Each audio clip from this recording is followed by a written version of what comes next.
welcome back to my channel. So today's video is going to be very different from all of my other videos because it is going to be a life update of all of the things that have been happening to me and my home and my family for the last 3 months. This is definitely going to be a very lengthy, chatty kind of a video. This is definitely that kind of a video where you can just kind of put it on the background and listen to it while you do something else. Don't worry, I won't be offended. It's totally okay. So here is the story from the beginning to the end of what happened to my home. One dreary night in January 27th, to be precise, it was a Wednesday. So on Wednesday nights, my husband will go off to do scouts for our church group.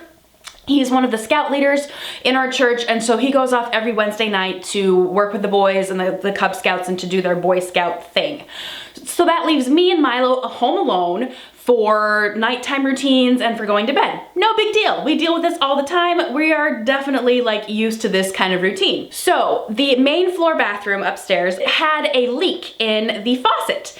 And I am a very handy person. I feel like I can, I know my way around with a screwdriver. I can definitely like do things around the house, and I've had a pretty good track record. If I do enough research, I can figure things out. So I thought, okay, I can fix this, no big deal. I researched it a ton. I looked into it. It looked pretty simple. So I actually went into the bathroom and I started like taking apart the fixture stuff, and I realized, you know what, this is a little bit tougher than I thought. I can't quite pull out the actual mechanism, so I think I'm just gonna put everything back and we'll leave it as is until we call a plumber. We're just gonna have to deal with it. But unfortunately, I did not put all of the the handles back tightly enough, because that night when my son went to go brush his teeth, he turns on the faucet and the handle, the one that I was working on, pops off and hot water is spewing out of the faucet. Like full pressure, hot water spewing out of the faucet. And it was traumatizing. So looking back on it, I realized I must have broke one of the washers when I was replacing the handle, and so I didn't put it on tightly enough, and that's what caused the whole system to bust, because the water pressure was so high, it was impossible for it to like hold on to it because one of the washers had broken. So the water is going like up to high heaven, like the water pressure is so strong, it's like shooting up to the ceiling. It is that high. And so my son is screaming. He goes running off to somewhere I don't even know. I am trying to desperately put the plug, like the faucet handle, back on, thinking that's gonna stop everything, but the water pressure is too high. I can't even put it back on there. So I'm like, my next thought was, okay, just turn off the water. Just turn off the water and use the water turn-offs underneath the sink. So I go underneath the sink and I start to like try to turn off the water valves, and I can't, because the house is probably like 30 years old, and I don't think those little valves had ever been replaced before or fixed, and so they had corroded over because of all the hard water we have in our city.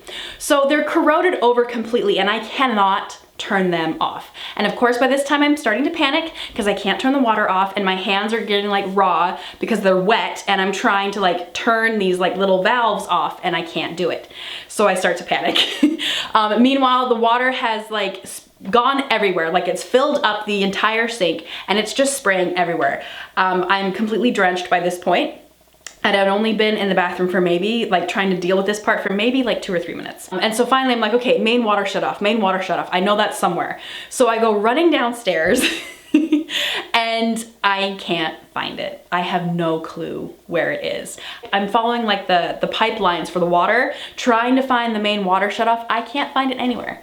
I know it looks like a little lever or like a little like dial. I'm like turning all these dials, trying to shut off the water, and I can't. I have no clue where it is. So I am starting to panic.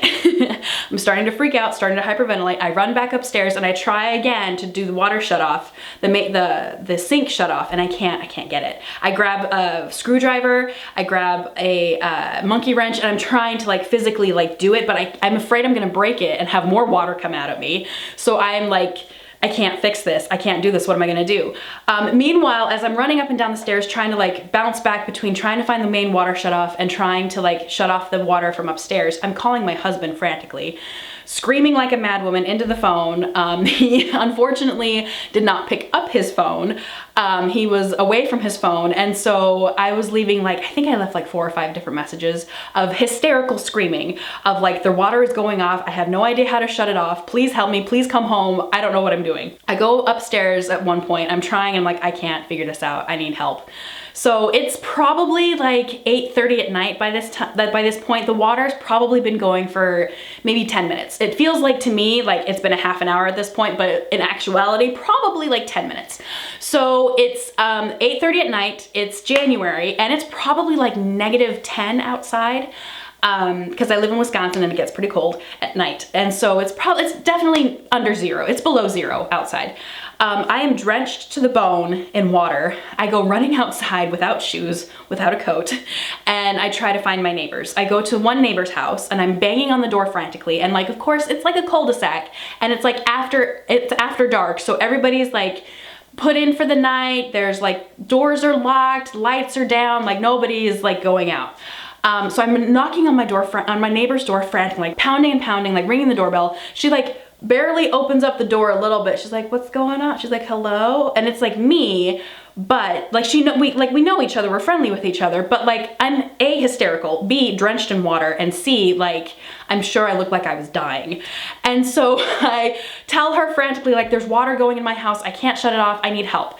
So she's like, okay, let me come over. So she comes over and I'm trying to like still figure out what to do. And she's just kind of like looking around. She's like, wow, there's a lot of water. Like, what do we? And I slowly realized like, she's totally drunk. Like she's swaying, she's slurring. I'm like, oh, okay, she's drunk. Like this is not useful. This is not useful. And so I run to my other neighbor who are retired. They're retirees. And I felt really bad because I'm pretty sure I woke them up because I'm like banging on the door, ringing the doorbell. And again, like my neighbor lady, she like opens up her, like she like peeks through like the little curtains in her door. And she's like, hello.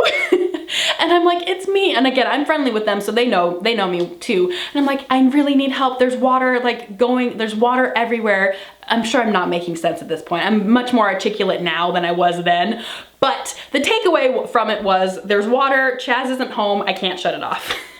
So she wakes up her husband comes like toddling over, and he goes downstairs to try to find the main water shut off. And I go with him and we're like he's like, where's your main water shut off? I'm like, I have no idea. I have no idea where it could be. And he's like, well, mine's over here. And he's like, it's not over there. He's like, we're searching, trying to find the main water shut off. While we're searching for the main water shut off, my neighbor lady from upstairs, the first one I got, the drunk one, she apparently went home, woke up her husband who works very, very early at a brewery. And he came over, I didn't know this. He came over and was working in the bathroom upstairs. So me and my retiree neighbor are trying to find the main water shut off, and all of a sudden the water stops.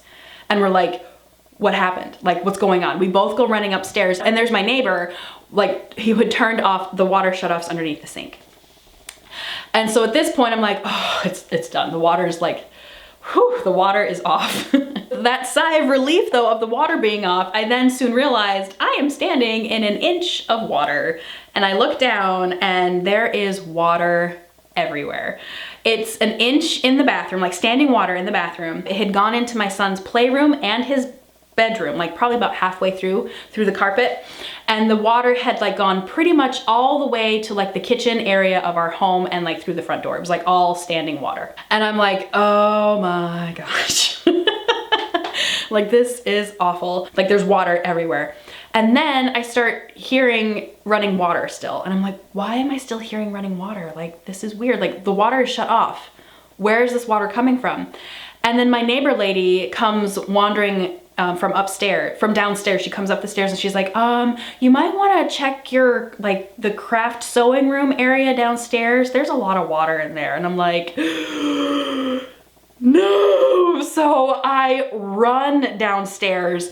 I come into my craft room, and the wall that's right over here, I can kind of show you. So this wall that you see here, this like closet area, this was basically a waterfall. Like there was water coming through the closet, like molding there. It was just like a waterfall, just pure water coming down the walls.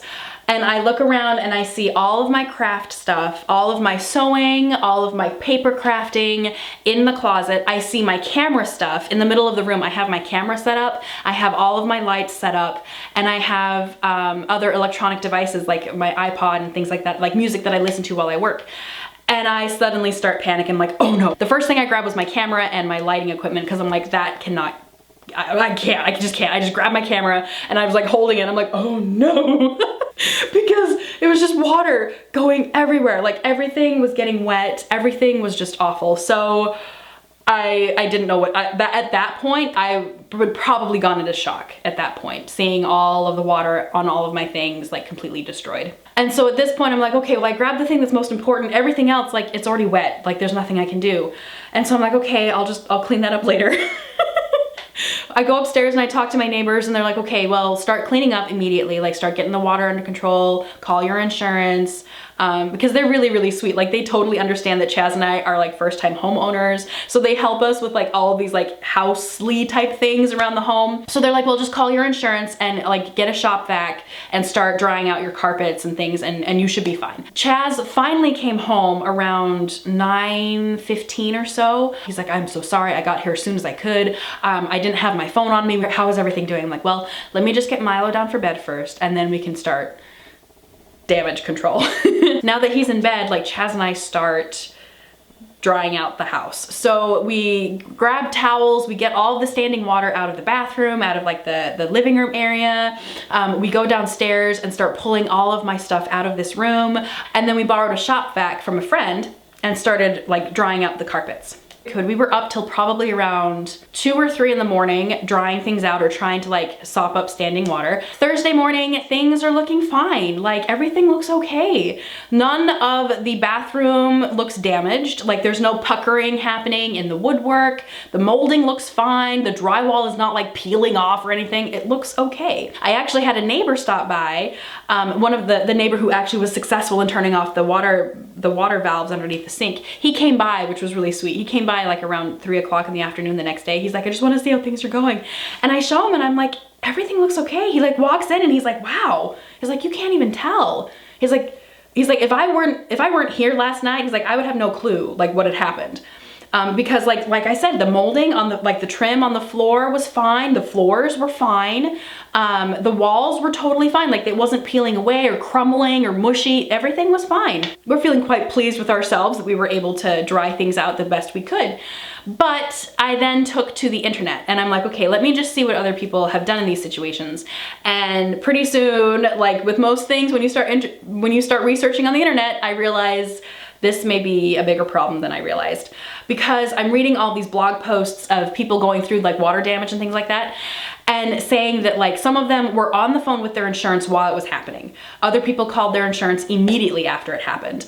And some people, and this one person that was like my horror story, that really just like put the nail in the coffin, it didn't call their insurance for about a week afterwards because they were experiencing mold problems. And so that blog in particular really, really scared me, because I learned quite a bit about water damage and water moisture and the damages it can do to your home if you don't catch it right away. So in the blog, I realized that, you know, mold and mildew can set in within 24 hours after getting wet if it's not treated correctly. So that immediately freaked me out, because Milo has asthma, Chaz has asthma, and any kind of mold or spores in the air can obviously affect them. And so immediately I'm like, nope, we have to call insurance right away, because I don't want to deal with mold. Like that is the worst case scenario, is mold. So we call our insurance and I tell them, you know, we had a water break. We had like a water issue in our bathroom. And she's like, is there still standing water? I'm like, no, we cleaned it all up. I told her I'm just worried about like other damages that I can't see. So she's like, well, it sounds like things are okay, but I'm gonna send out one of our water mitigation teams just in case. So she referred us to this amazing water mitigation company that has been so incredible. Like these guys are amazing. So she referred us to these people.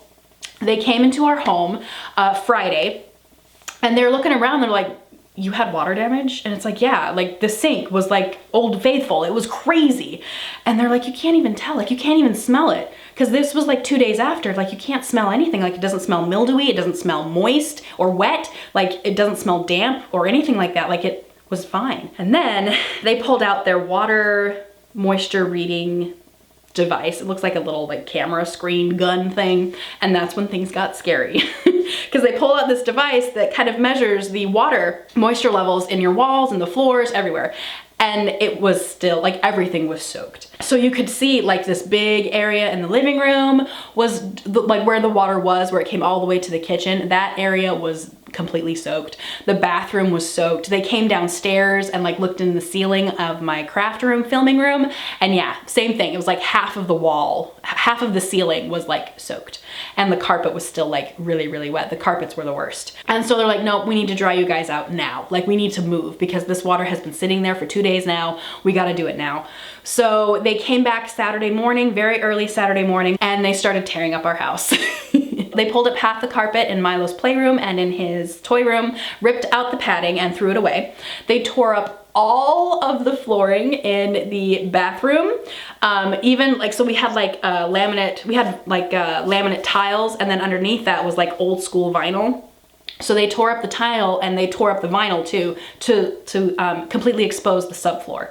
They then tore up the laminate flooring we had in the hallway and living room and like entryway area to get to the subfloor. Oh, and then they tore up the carpet in my craft room. They threw out the padding. They took down all of the molding in here and actually like cut out parts of the drywall because the drywall was going bad. We have a bathroom in the basement area as well, and that area got wet too. Like, apparently the water went through the ducts and that's why it was like a waterfall in here, because it was coming out of the ducts. And then the water then was channeled into the bathroom by the ductwork as well. So the ducts were kind of like a subway station, and everything just kind of went everywhere throughout the house. So they had to like tear up some of the drywall in the bathroom in the basement to help dry out some of the insides of the walls. And then they brought in these gigantic fans, like they were huge, these gigantic dehumidifiers, and they put them in this room, in Milo's rooms, in the bathroom, and in the main entryway. So our house sounded like a airport terminal. Like, it was so loud, way too loud to live in. Milo, who's already very sensitive to loud noises because he has a hearing loss, was like just not a fan. And they had sprayed this microbial spray on stuff to stop any mold from forming. And it was really, really strong. Like, it was a very strong pine sol smell. So we left. We stayed the night at my in-laws' house, which was really, really nice. I think we stayed there for maybe 2 nights because they had to leave the fans on until we dried out. It took us forever to dry out. The main problem was it had gotten into some of the ductwork, and so the bathroom downstairs was the one that took the longest to dry out. The 2 bedrooms upstairs were dry in probably 2 days. The bathroom upstairs was dry in like 4 days, and the basement down here was dry in like 4 days. It was the bathroom that took the longest. So it took us about a week before we were like clear of all like moisture. Once that problem was taken care of, then our whole process came to a grinding halt because of our insurance. This is where I go on a little bit of a rant regarding insurance, and that you need to be careful about the insurance you pick. I have many public service announcements, but the first one is definitely when you're looking for insurance companies, to make sure that your adjuster lives in your city and that you don't have somebody who's out of state, because that's absolutely useless. We have insurance with a very popular, a very large insurance company, and our adjuster lived in Arizona. It was ridiculous because she had to get a freelancer adjuster from like a city that's maybe 20 minutes away from us to come and inspect our home. We also had the water mitigation team that we had, the people who dried out our home, also handles the repair part. So we had 2 people coming through our home and like taking pictures and inspecting things. And so we had the contractor from the water mitigation team who was kind of estimating repairs on his end of how much it would cost him to fix everything. And then we had the adjuster coming through and inspecting things and looking at things and coming up with his estimate of what insurance was going to be willing to pay. So of course you have somebody who's showing how much it's going to cost them to do it. And then you have somebody who is saying, this is how much I'm willing to pay for this to be done. And so of course these numbers were not meeting. And it took us so long to make sure that these numbers were actually even, because our adjuster was not in our city. Our contractor was constantly trying to call her and like ask her, okay, we need to make some adjustments to the estimate. And she wouldn't respond back to him. It wasn't until we called her saying, listen, we have our contractor trying to contact you about adjustments to the claim, and we can't get started until you guys make an agreement. And so finally she called him and they talked and they were able to get things squared away. But it took us a month to get that all squared away, which is ridiculous. So we lived with our home in this state of having the subfloor exposed. We had no bathroom. We had, you know, carpets that didn't have padding underneath them, not to mention all the dust that was flying through the house because of all the work that they had done.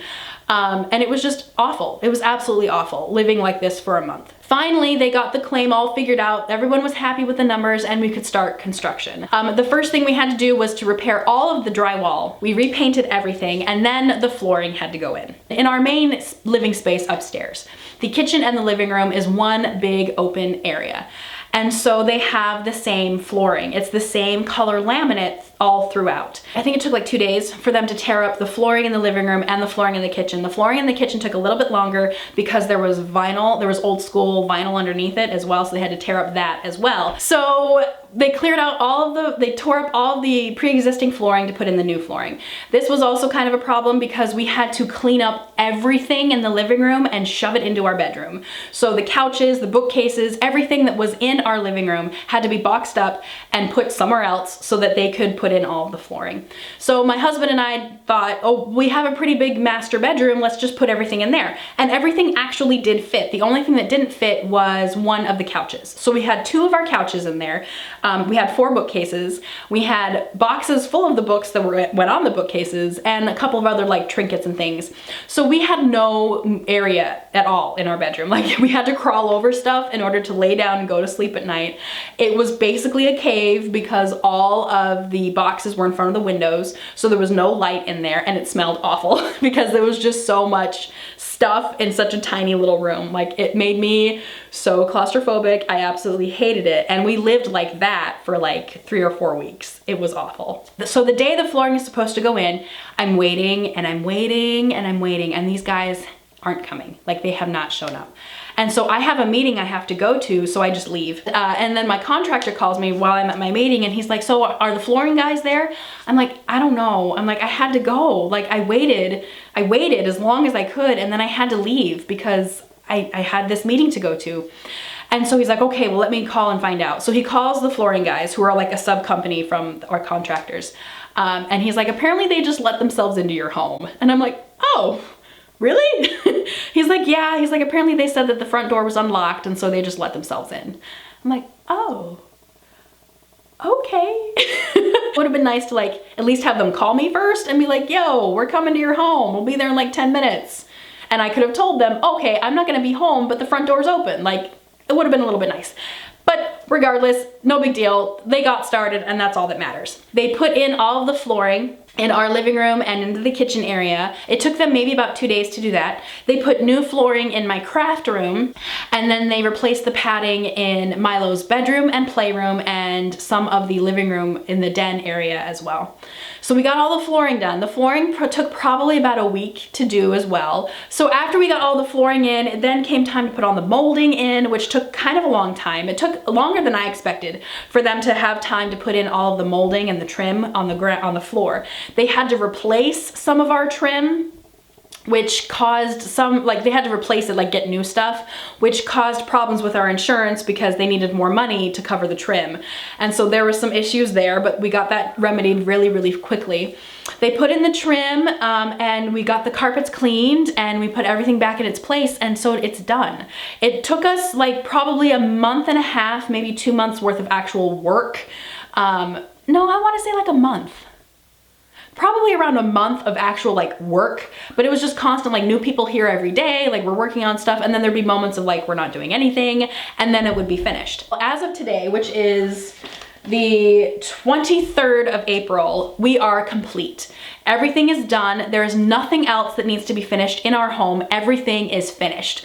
But now we have to put everything back. And that's what's taking a long time.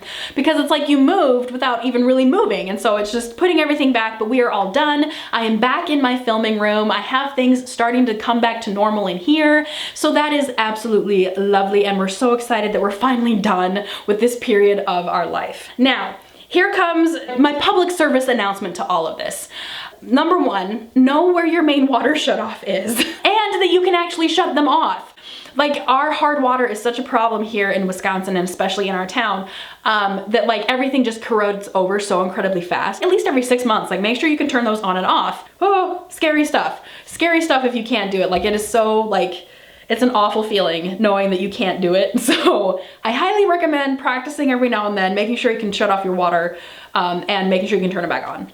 The second thing is investigate insurance. Like, looking into insurance and actually doing a lot of research is not a bad thing. We have had a horrible time with this insurance company. And I think the main problem of all of this is because our adjuster is not in our city. You don't know these things about house insurance or working with insurance until it actually happens.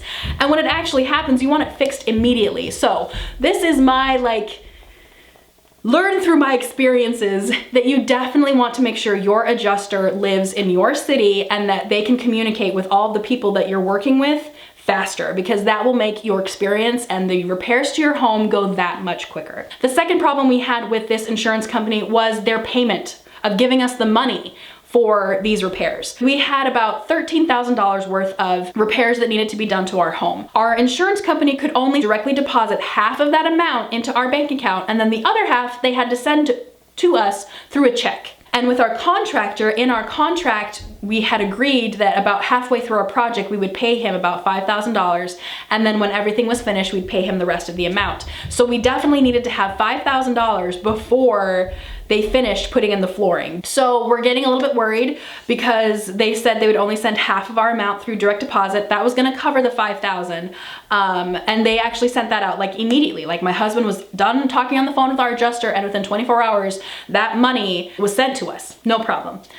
We had issues with the second half because apparently when we first signed up with our insurance company, we were living in a rented home. We got renter's insurance and car insurance. And so they had on file our address when we first initially started with this insurance company. Fast forward like 2 or 3 years, we've now purchased a home, and now we live in a house and we have house insurance for that home through that same company. They have our house address on file. But for some reason, they cut a check, the remaining part of our claim, and sent it to the original address, like that old address where we were living in a rented house. They told us, you know, it should arrive within 7 to 10 business days and you should be taken care of, and then you can just cash it at the bank. So we're waiting. And we're waiting and we're waiting and we're waiting, and it never comes. So finally we call up our adjuster after 10 business days and we're like, where's the check? It's not here. And she's like, oh, we sent it out. Like we sent it out. I don't know what to tell you. And it's like, well, what address? And she tells us the address, and it's like, that's our old address. Why didn't you send it to the house? We're very quickly wrapping things up with our home and we need to pay off the rest of our contract. And so we're like, we need this money immediately. And so she's like, oh, well, we'll send you another check. We'll send you another check. And my husband was like, okay, to this address, right? You're sending it to the correct current address. And she's like, yes, yes, we are. 7 days, 10 days go by. Where is this check? So finally my husband like looks into his email. He's like, well, maybe she sent me an email or something. And somebody else, not our adjuster, somebody else in a different department that deals with the actual like payment of things, had sent us an email saying, sorry about the confusion over the check. We're just gonna direct deposit you the rest of your money. What? Oh, it was so infuriating. Like, we're happy that we have the money, but it's like, you told us that you couldn't do that. You told us that you could only send us half of the money through direct deposit and that we had to get a cut check for the rest of it because of some like weird, like, oh, we can only send out this much direct deposit. At the end of the day, they sent us the rest of the money through direct deposit. So it's like, why didn't you just do that in the first place? Very, very stressful on an already very stressful situation. So moral of the story is really, really, really research your insurance companies before you use them. that was our experience with this whole like water issue, insurance, repair, damage problem. The main takeaway from all of this is know how to shut off your water, find your main water shutoff, and research your insurance companies because they're all not the same. I am gonna wrap this up. This video is long enough. If you kept watching up until this point, like, you guys rock. Like, you're in there for the long haul and I love it. I gotta go. I don't know how to wrap up this video. I love you guys so much. Thank you so much for watching, and I will see you guys in the next video. Bye!